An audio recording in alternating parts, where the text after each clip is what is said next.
Thank you so much, Roma. And thank you especially to Professor Abbas Milani for having me today. I'm really honored to be with you. I'm going to speak a little bit about some early experiences that I think led to the writing of my novel, Man of My Time.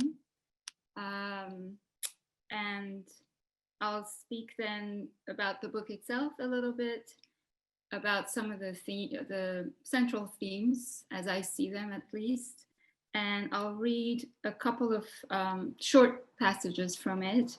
One will be about 5 to 6 minutes long, the other about a minute or two, so not too long. And then at the end, of course, we can take questions if there are any. So my earliest memory of displacement occurred on my first day of kindergarten in Tehran. Everyone was speaking French, a language I didn't yet understand. For my 4-year-old brain, the first minutes became a scene from Monsieur Hulot's Holiday, strange people walking around and mumbling incomprehensible words.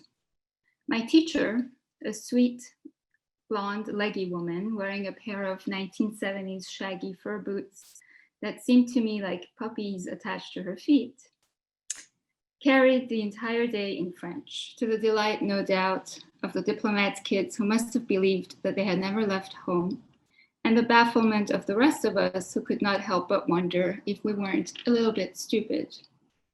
How else to explain the fact that we had lost seemingly overnight our ability to understand what was going on around us?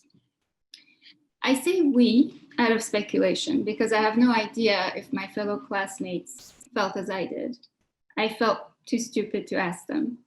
I didn't even consult with my older sister, who was enrolled in the same school and had a couple of years lead on me in the estrangement department.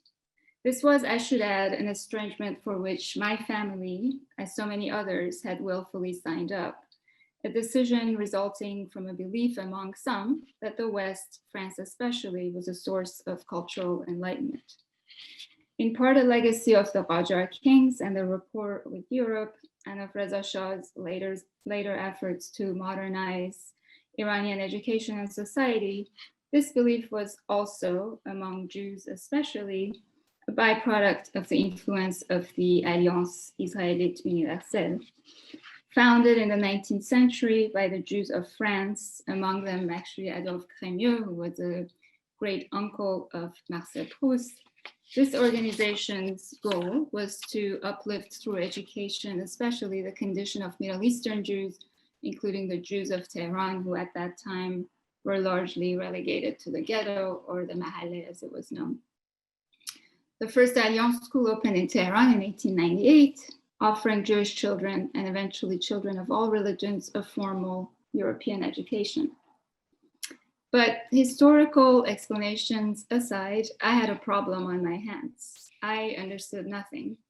I decided to learn the language so well that I would one day pass as a native. I even began fantasizing about those shaggy boots, and in time I did pick up the language. I sang nursery rhymes about an imagined Frère Jacques and drew Father Christmas, coloring him red,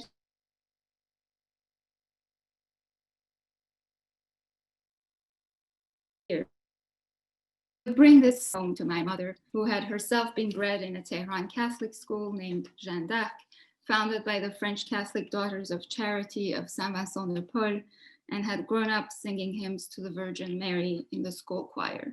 So nothing strange was going on there as far as we were all concerned. But determination, I realized by the time I reached grade school, would not be enough, as language alone did not hold the entry pass to belonging. More relevant was a body of knowledge, of films and books and cartoons and jokes and history, what the French sociologist Pierre Bourdieu has termed cultural capital. Who was Jean de La Fontaine? Surely something more than an image on a stamp stuck to my mother's old correspondences with a friend from Brittany. Who were Catherine Deneuve and Johnny Hallyday? When I admitted to a French classmate that I'd never heard of Maurice Chevalier, she was stunned. Shame only fueled me further. Language, I told myself, was nothing more than a passport. The hard work began once you were admitted. But admitted where?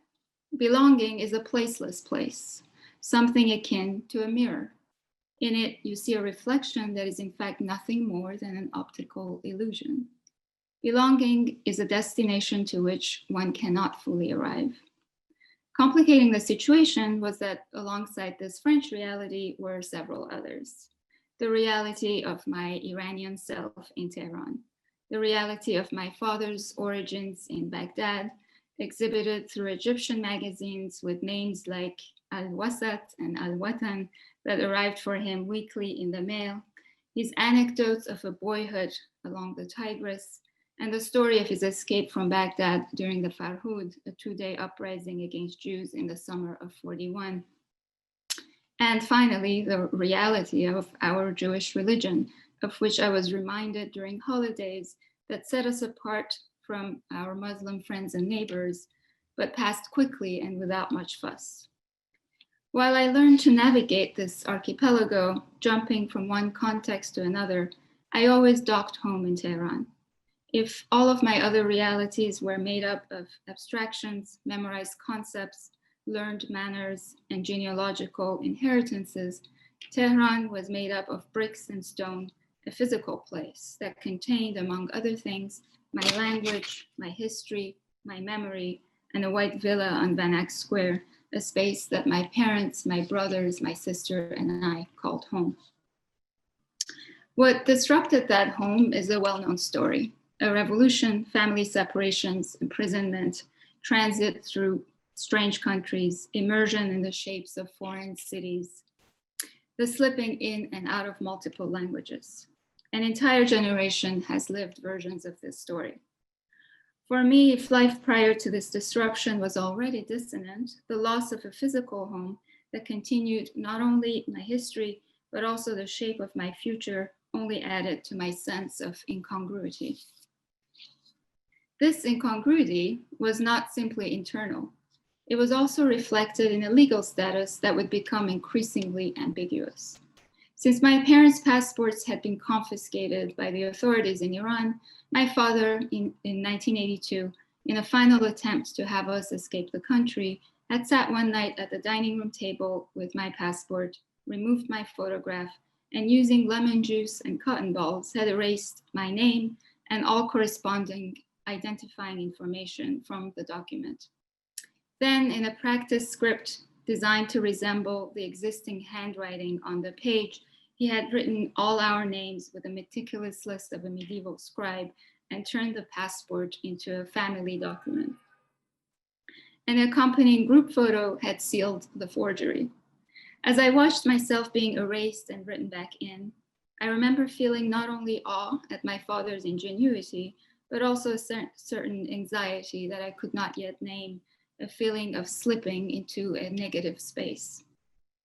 Between that document and my eventual American passport, there would be a decade of signatures and fingerprints, affidavits and interviews, stamps and seals. In an earlier incarnation, the American document was a green card. And before that, it was a bloodless certificate that matter-of-factly designated us as stateless, the condition described by Hannah Arendt as the loss of an individual's right to have rights. And there was a time earlier still when it did not exist at all. That initial state of civic non-being, though long resolved, has continued to reverberate in my life as though the memory of having once been erased from the world's archives were as irreversible as a close encounter with death. I arrived in New York in August 1983.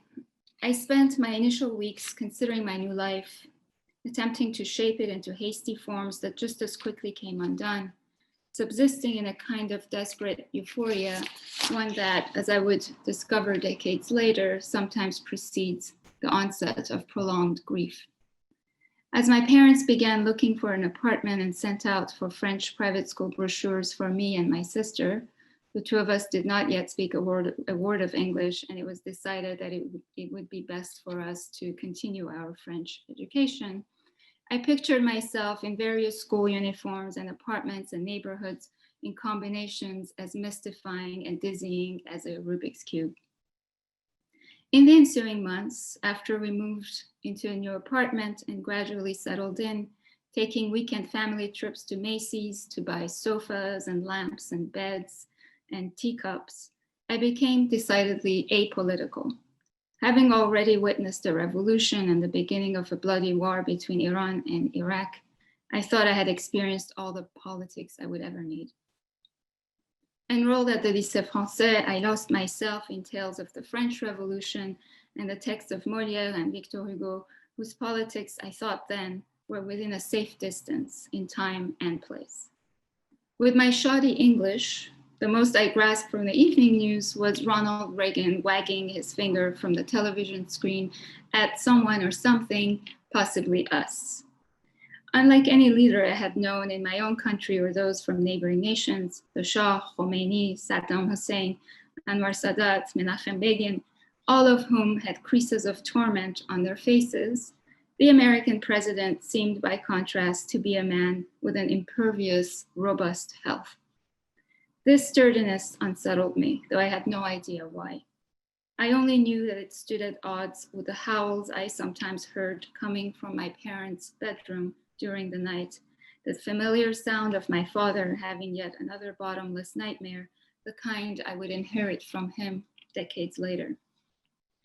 Eventually, of course, I learned English and found my way around the American landscape.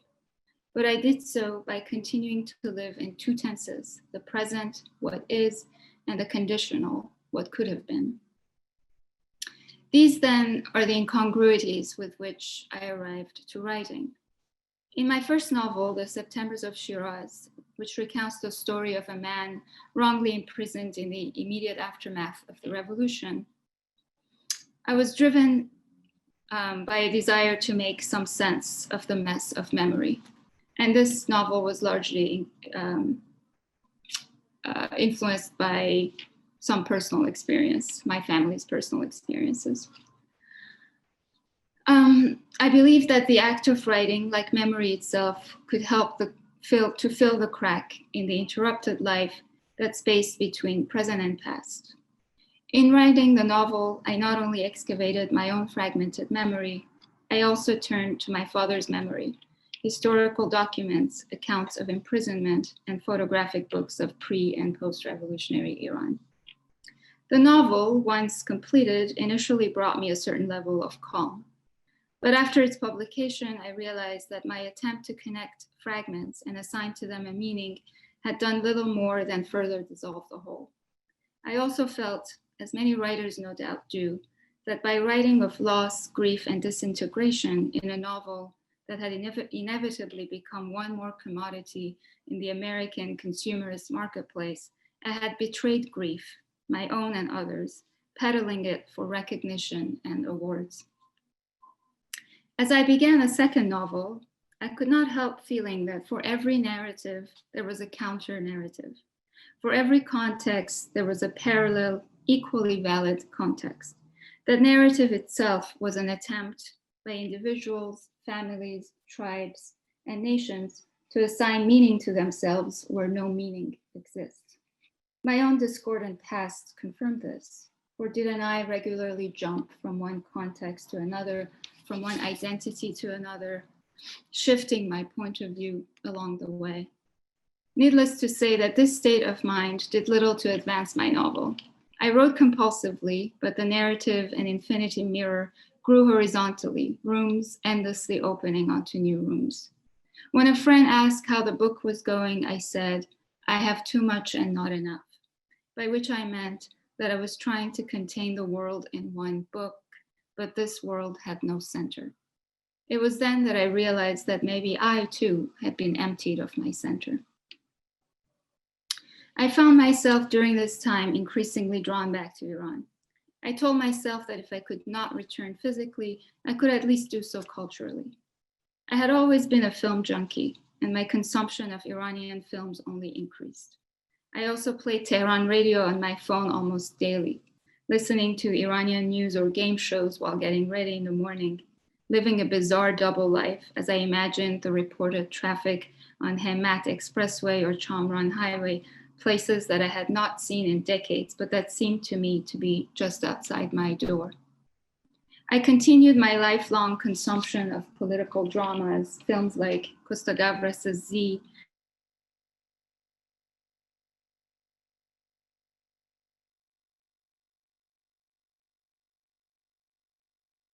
who explored alienation, displacement, and exile, including Danilo Kish, Imre Kertész, Franz Kafka, and Eva Hoffman. Danilo Kish, above all, absorbed me because he was equally devoted to historical facts and to language and style. Born in 1935 in Subotica, a former Austro-Hungarian city that had become a Yugoslav border town and would in 1989 become part of Serbia, Kish had an Eastern Orthodox Montenegrin mother and a Hungarian Jewish father, a railroad inspector who was deported to Auschwitz in 1944. This disappearance would become the driving force behind much of his writings, whose primary focus was persecution, especially the Holocaust and Stalinist purges, historical events he considered too horrific to be presented as either entirely invented tales or wholly realistic fiction. I don't believe a writer has a right to give in to fantasy, he said in one interview. After everything the history of the 20th century has dealt us, it is clear that fantasy and hence romanticism has lost all its meaning. Modern history has created such authentic forms of reality that today's writer has no choice but to give them artistic shape, to invent them if need be. That is, to use authentic data as raw material and endow them through the imagination with new form. In Garden Ashes, Kish depicted the vanishing world of Hungarian Jews through the disappearance of one man, Edward Sham, a half-mad, eccentric railroad inspector compiling a new edition of the railway timetable that grows into a monstrous manuscript, striving to include, quote, all cities, all land areas and all the seas, all the skies, all climates, all meridians, an apocryphal sacred Bible in which the miracle of Genesis was repeated, yet in which all divine injustices and the impotence of man were rectified. End quote. The sprawling manuscript remains unpublished, only adding to Sham's despair. One of the most chilling passages in Garden Ashes is that of Edward Sham's arrest while he's napping in the forest. A double-barreled shotgun is placed at the small of his back, making him sit up and surrender. It is at that moment that his young son, Andy, merges with his father, for the eye of the narrator suddenly becomes we. As Kish writes, a woodpecker was drumming away over our heads. Tap, tap, tap, tip, tip, tip, tap, tap, tap, tip, tip, tip, tip. It could be interpreted as a bad omen. My father had the same thought, for he turned his head in that direction cautiously, as if deciphering a message in Morse code. Andy at that moment enters his father's head. My father had the same thought. And we know that the consumption of the son by the soon-to-be vanished father is now complete. And as Edward Sham, a one-time railway employee who is familiar with Morse code, decrypts the news of his own death as delivered by the woodpecker, so does Andy, who, having merged with his father, will from that moment on look for clues, codes, and patterns in order to make sense of an otherwise senseless existence. The pervasive sense of a near vanishing in Garden Ashes fascinated me. In Edward Sham's mad, sprawling, unpublished manuscript, I saw a reflection of my own. And Andy's merging with his father at the moment of his father's arrest was uncannily familiar to me. For hadn't I, like Andy and Kish, become psychologically inseparable from my own father from the moment of his arrest, having gone so far as to embody him in a novel through a fictional character named Isaac Amin. What constituted Kish's genius, though, was not his ability to capture historical and psychological reality, but to do so through narrative doubling, mirror images, and uncanny experiences. In the summer of 2016, as I sat at my desk on a tired, hot August afternoon, I heard within myself the voice of an indignant, disillusioned ex-revolutionary, the voice of the man who would become Hamid Mozaffarian, the protagonist of my novel, Man of My Time. I began writing with an urgency I hadn't felt in years, giving in to whatever was coming up, exasperation, sorrow, grievance. Over the ensuing months and years, as I continued writing and researching and watching the world of the novel taking shape, I felt like I was at last creating a narrative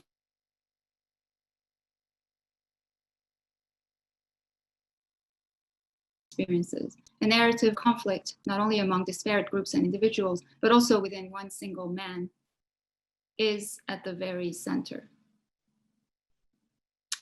Man of My Time is the story of Hamid Mozaffarian, who begins life as a solitary boy, alienated from his family, grows up to be a revolutionary, and after an irreversible act of betrayal against his father, who works for the Shah's Ministry of Culture, gets involved with the new government, working for decades as an interrogator, and eventually, when he can no longer justify his own actions to himself, as an official in the Ministry of Foreign Affairs. At the book's beginning, Hamid travels on a diplomatic mission to New York, where he encounters his estranged family after 38 years of separation and retrieves the ashes of his father, whose final wish was to be buried in Iran. The conflicts I explore in the book are many. They are between the revolution and the old regime, the upper classes and the lower ones, revolutionaries among themselves, youth of multiple generations and the old guard, artists and censors, governments and people, history and historiography, East and West. But more importantly, they are between father and son, mother and son, brother and brother, husband and wife, father and daughter, and a man with himself. As I wrote the book, I tried to rest in a fluid zone between opposing sides, each side simultaneously victim and perpetrator, actor and subject.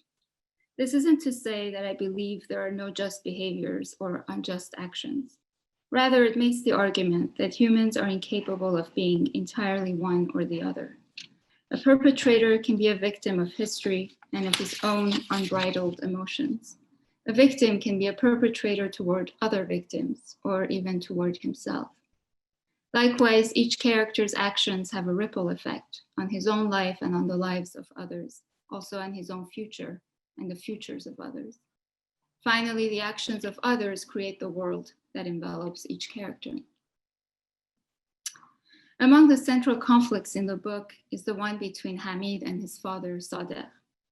Sadeh, born in contested waters on the Shatt al-Arab or Arvand Rud, is to a part Arab mother, carries lifelong shame regarding his provenance.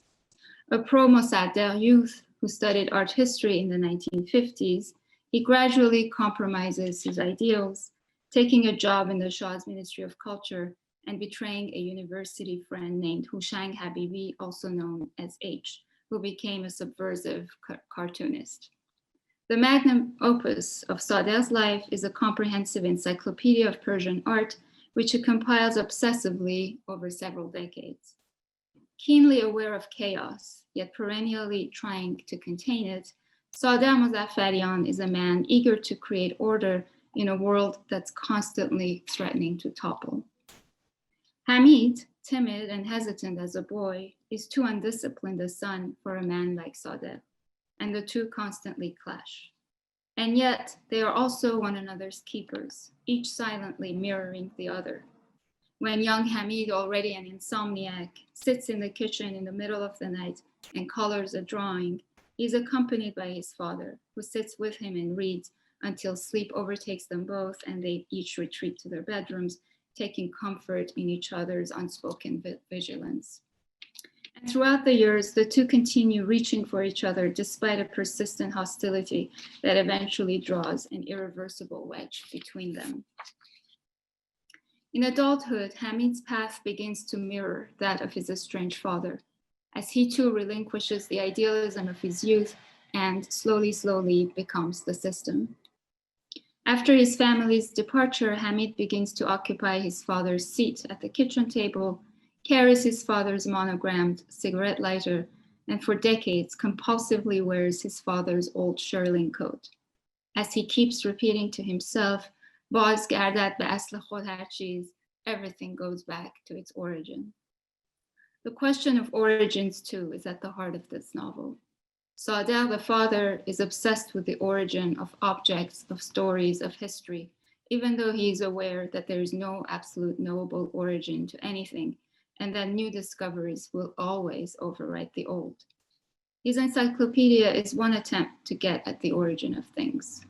Another is his obsession with the Epic of Gilgamesh, the oldest known preserved written literature in the history of the world. He keeps track of each new tablet of the old epic as it gets discovered, going back in time as far as he can go. Endlessly compiling, he is a man trying to contain the world, to keep it from bursting at the seams, to solidify a narrative so he can make sense of himself and everything around him. His desire to contain is reminiscent of Noah's Ark. It's a desire to be saved from oblivion, a longing for immortality. The tragedy of his life is the loss of his beloved encyclopedia and his eventual exile from his country and his elder son, to whom he remains devoted despite their jagged history. And here I'll read a section from the book. Hamid is visiting his estranged brother, Omid, in New York. Omid has been leading a kind of tenuous, broken life, one that's marked by isolation and a sense of exile. And in this passage, Omid's dog has just died. Omid had to put him down himself. And he tells Hamid a story about their father. I want to tell you a story, Omid said. He picked up a squishy ball from the floor and squeezed it, causing it to whimper. In the summer of 2003, he went on, New York suddenly went dark. It was the biggest blackout in the history of America.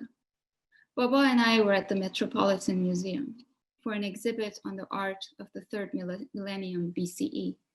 It covered all the land from the Mediterranean to the Indus, and there was even a section devoted to Gilgamesh. He must have been ecstatic, I said.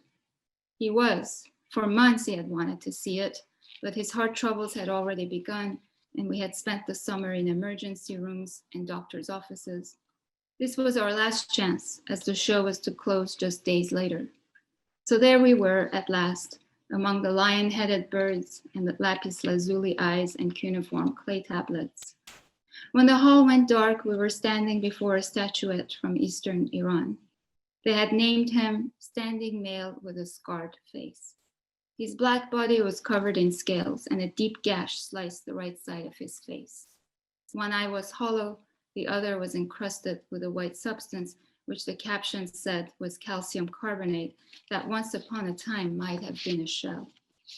It was a small statue, no more than 12 centimeters, but it was one of the most frightening things I'd ever seen. When Baba saw it, he stood before it transfixed, and he remained there long after the lights went out, long even after the guards with their flashlights began ushering everyone out of the museum halls. He said, Omid, I saw this man in a dream. It was a hot afternoon, sweltering without air conditioners, and with the museum lights gone, I was feeling tired and apprehensive. Let's go, I said. The city has gone dark. There's nothing left to see. Baba said, I'm telling you that years ago, I saw this man in a dream. He came to me exactly like this, a man with a scarred face, one eye hollow, the other encrusted. And in this dream, the man was in his essence your brother. I dragged him away, and we followed the throngs out of the museum, exiting through the medieval gallery where the guards' flashlights flickered on the altarpieces and tapestries once housed in European cathedrals. I felt as though all of us, withdrawing from that dark museum with alarm and awe, were contemporaries of the objects surrounding us. Did you believe him, I said, that he had seen the man in a dream and that I was that man? I did. He was so perturbed by the dream that I had to believe him. Later, I asked him when he had had that dream, and he said, I don't know. Perhaps it was the summer of '88. I remember that we had just bought the apartment and were still deep in renovations. Throughout that summer, your mother and I slept among slabs of sheetrock, wooden tiles, and dust. I was feeling unsettled. It was as if, by building a new house, we were gutting the memory of the old one in Tehran, and along with it, the memory of my sorrow over Hamid. Maybe that's why I had that bizarre dream. Omid's tale unnerved me. Signs and symbols still held meaning for me. Broken mirrors, black cats, crossed telephone lines, the beloved's face at the first appearance of a full moon. All of these carried messages from a universe I did not seek to control. Had Baba known, without actually knowing, what I had become by that summer of '88? When we came out of the museum, Omid continued, the city was hushed and in disarray. The subways had shut down, and with no traffic lights, cars rolled down Fifth Avenue, confused, interrupted occasionally by hordes of pedestrians forcing their way through. Baba and I made our way down the museum steps, tiptoeing around the hundreds of people who sat perplexed, trying to devise a new way home. We walked downtown, heading eastward, passing by grocery stores whose shelves were quickly depleting. An ice cream shop was selling gelato cones for $1 a piece. It was, said the manager, a blackout sale. With Baba's heart condition, we had to keep pausing along the way, sitting on benches or in the lobbies of buildings whose doormen improbably welcomed us with grace. As night fell, an eerie mix of jubilation and disquiet filled the streets. Baba said, look what happens when the system is disrupted. Chaos, euphoria, madness. This has been the logic of crowds throughout time and all over the world. By the time we arrived home, Mother was sitting in the dark, listening to a shortwave radio, an anemic candle casting shadows on the opposite wall. My heart sank. I felt like we were back in the revolution, back to the curfews, back to you. Baba must have had the same sensation because he said, Monir, you would not believe it. We saw Hamid at the Metropolitan Museum. My mother looked up, perplexed. In the flicker of the candlelight, I saw that she had been crying. Yes, Baba went on, we saw him.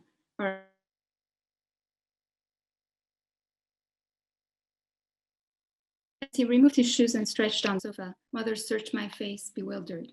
I shook my head no, and she, retreating once again into her grief, where she now spent most of her days, turned up the radio. Treat the day like a snow day, the mayor of New York was advising.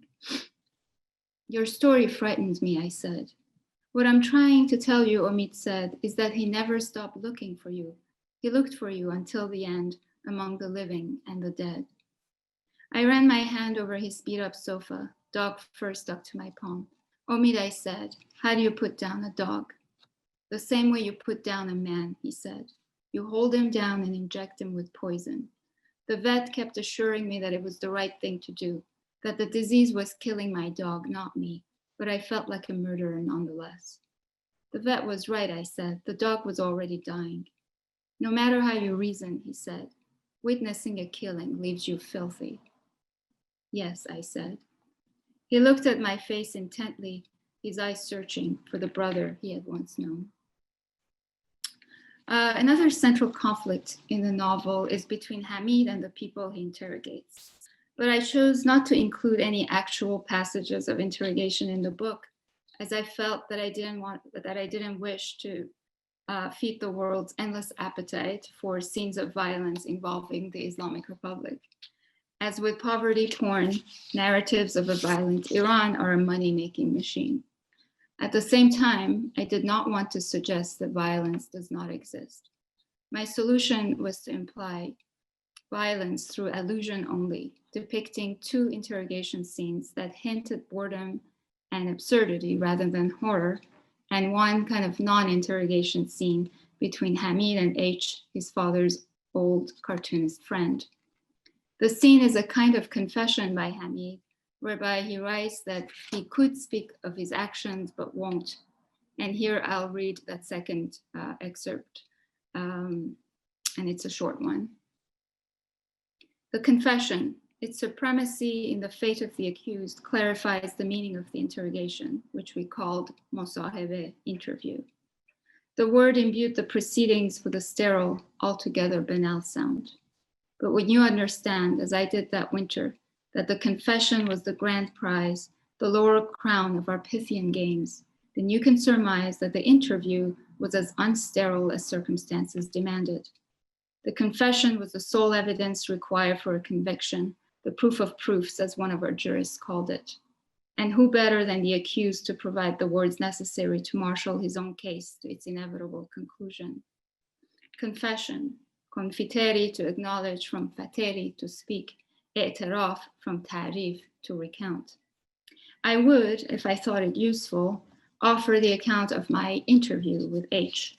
I would write, for example, that when he entered my confessional and sat blindfolded, facing the cement wall, listening to me as a Catholic hears the disembodied voice of the priest, he brought a finger to his forehead and placed it between his eyebrows, the spot known as the third eye, gateway to spiritual purity and the point of contact between the forehead and the prayer stone. That he whispered something under his breath, and when asked to repeat it, he said, "It's just a line from a poem, it's useless here." That the tremor in his hand worsened as the day gave way to dusk, when at last he told me of his hypoglycemia, and I offered him 3 pieces of rock candy. That when I removed his blindfold and against all rules, I revealed to him the name of my father and my own.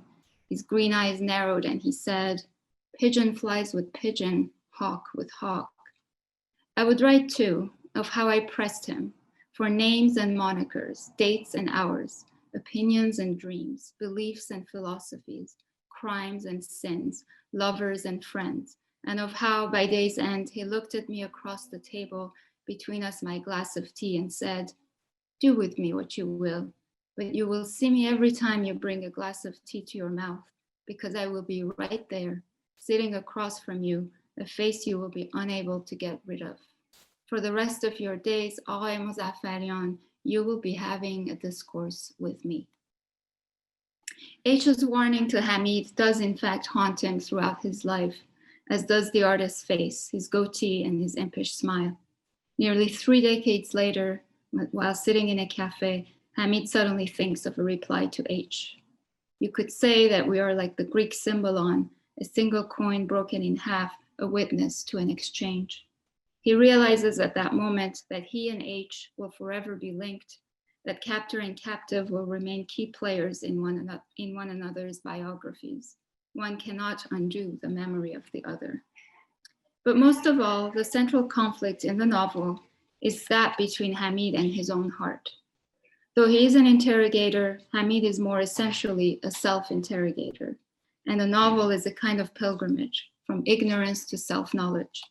Toward the end, as he finally engages in one rightful action made in deference to his daughter and a future generation, he says, "If what prompted the change in my behavior fell short of repentance, it was nonetheless a final acknowledgement of who I was and a longing to shelter others from what I was capable of.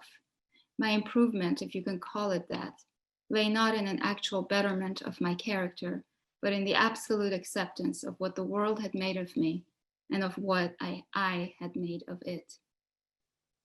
It's difficult to pinpoint exactly how a character forms in one's consciousness, and so I cannot say for sure how Hamid Mozaffarian appeared to me one summer afternoon, but I suspect that just as he and H remain inextricable, he and I have also been and will remain eternally interlinked.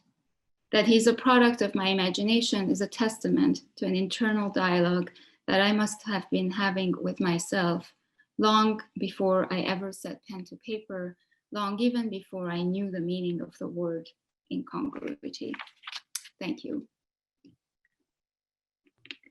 Thank you so much. That was wonderful. We do have a few questions and comments coming in from viewers, so I'm going to try to group some together that are similar. One viewer writes, "Is there a way to write about the self and grief without submitting to the commodification you refer to?" And then another viewer writes along a similar line, "You mentioned that you were conflicted about trading your and your family's grief for money and recognition by writing your first novel. What about the positive side of your first novel? That is, providing many Iranians in exile and their children a window into the mistreatment of people, Jews in particular, in the post-revolutionary Iran. My daughter, born in the US, loved your book. Well, thank you for that. Yeah, I mean, obviously, I think when you write something, and especially when you write it with goodwill, there are positive elements to it. I'm just referring to the state of mind that I was in after the publication of that novel. It's both, right? It's, as with most things, it contains multitudes. So on the one hand, yes, it came from a very real place, from a true place. And I think hopefully it did do something. I mean, as long as it moved readers or made them think about something, that's a positive. But as soon as, this is not just true of literature, it's true of art, with anything, as soon as you're creating an object that's going to be out in the world, it does become a commodity, unfortunately. So there is something of, it's a kind of dichotomy, right? You do it from a very pure place, but it takes on another dimension. And that's something that I think most writers and artists may grapple with at some point. Yeah. Thank you. One viewer writes, thank you for your eloquent and sobering presentation. I just wanted to pass that along. And then another viewer writes, I did not have the chance to read your book, but I would like to ask if you could explain your approach to building the structure of your novel regarding political historical situations. Mainly, I am asking about the narrative flow. What do you think about Kundera's approach? The narrative flow. I mean, I try to kind of weave in the politics, you know, into the characters, into the dialogue, into their histories. Yeah, I don't know if that answers the question, but I try to make it as seamless as possible. So, and I don't know that I'm always successful, but just to make it part of who they are, and not have sort of expository. And sometimes, you know, it does become expository, but I try to weave it in as much as possible. Thank you. Is there a difference between the sense of isolation and alienation in East or Central European Jewish intellectuals and your experience, an Iranian Jewish woman? Ooh, I mean, within Iran or outside, or? I think just comparing your experience, if there is a difference between isolation or alienation in these different groups. Yeah, I mean, I think what I've been drawn to is sort of the legacy of, I don't know, yeah, I mean, it is Jewish on some level, certainly for Eastern Europeans. It's sort of the legacy of what you carry, or the memory of what you carry. So there is a kind of generational memory that I think gets passed along. And there is a kind of isolation, a sense of disenfranchisement, I suppose. Yeah, and I think there is an affinity there. I don't know that I experienced that while living in Iran, as, I mean, I was a child, first of all, but at the time I didn't experience it as a Jewish person. I didn't feel isolated. But I think the aftermath for all of us, not necessarily Jews, has been a sense of isolation. So it's that kind of break that, you know, I think is a shared space. Thank you. Another viewer says, thank you for 2 beautifully written and multi-layered novels. Do you think adopting a male narrator is another form of displacement, a familiar feeling to you? Interesting. It's possible. I've been until now more drawn to writing from a male point of view. It's easier for me. It just comes more naturally, which is odd. But maybe that's a very good point, and I like that interpretation. I'll take it. Thank you. Another viewer comments, one could see some echoes of George Eliot's Middlemarch in your book, particularly a man at the center of the narrative trying to make sense of a turbulent world by a magnum opus. Yeah, I mean, I can't say that George Eliot was a direct influence, but that's correct. I mean, yeah, I'll take the comparison. Thank you. One viewer asks, who is the book being narrated to? Is it meant for an American audience or perhaps for the Iranian diaspora? My hope is that it's for anybody. I didn't have a particular audience in mind. I tried very hard not to over-explain. I felt tired of that need to, that we constantly, we being exiles of some sort, having to constantly explain what happened, back to History 101 for us. But so I tried to kind of assume a certain knowledge from the reader in this one. And I think if they don't know certain things, they're not losing anything from the story. So hopefully for anyone, yeah, it's not over-explained, I hope. Thank you. And a viewer says, you said there was too much and not enough when writing this book. Do you anticipate writing another book that addresses similar themes? So actually, the too much and not enough was about the second book that I was working on for many years that never got published. So yeah, I don't know that it's true for this one. And do I anticipate, not directly, I mean, not in the immediate future, Iran related, yes, but not about this particular issue, I don't think, not anytime soon. Thank you. And as a writer, how has the pandemic affected you and your work this year? I mean, it's been hard as for everybody. I wish I were one of those people who just sat down and knocked out a whole manuscript during the pandemic. I'm not that person. I've been, affected by it as most people. I've also had personal situations that have been difficult. So it hasn't been an easy time. Yeah, at the same time, as writers, I think we're more used to isolation. So it's a little bit easier, I think, than your average person. Yeah. Thank you. George Steiner has written of diaspora as the historic experience of Jews. Was there a difference between the sense of diaspora for you or your parents in the US, in Iran, and in the US?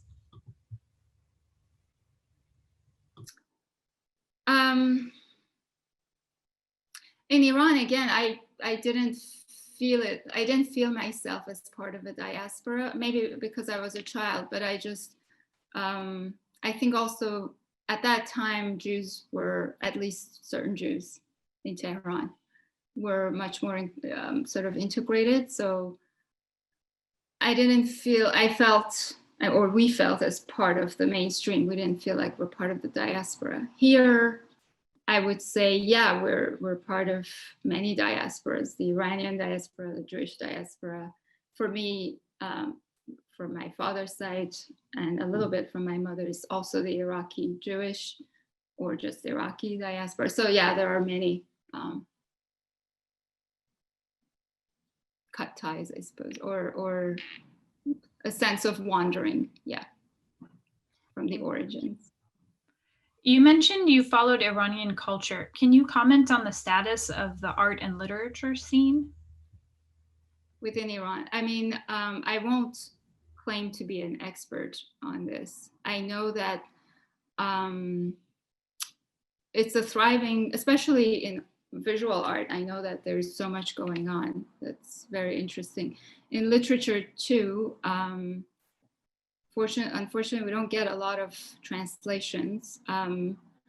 But yeah, I mean, again, I don't want to speak as an expert on this, but I know that there is a lot of interesting work that's being done, new ways of thinking about the world, new forms, merging of forms.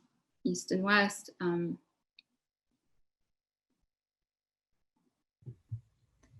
Thank you. One reader writes, if I'm not mistaken, Septembers of Shiraz was made into a film. Do you see this book being turned into a film? No. That was a very bad experience for me, and I would never repeat it. It was really quite unfortunate. So I would say absolutely not. Yeah. Understand. Thank you. We have just a few minutes left. Another viewer comments, beautiful and eloquent. As you said, many generations of Iranians experienced this ongoing trauma that you've discussed. Are there any last words you would like to say, perhaps about anything you are working on now, or any final thoughts? No, I mean, I won't talk too much about what I'm working now. I always find that difficult. No, I'm just really, I thank you so much for having me, and to everyone who came, I'm grateful for your attention. It's a pleasure to share some thoughts with you. So thank you so much. We wish we could have hosted you in person, but we're so glad we were able to hear from you and hear about your book. And thank you for sharing some readings from the book as well. For everyone who's viewing, there's a link to the publisher in the chat if you'd like to follow the book and follow the rest of Ms. Sofer's work. Thank you for spending the time with us. And this event was recorded. We'll upload it to our YouTube channel in the next few weeks for anyone who missed it. Thank you so much, and stay safe, and hopefully we'll see you soon. yeah, thank you so much.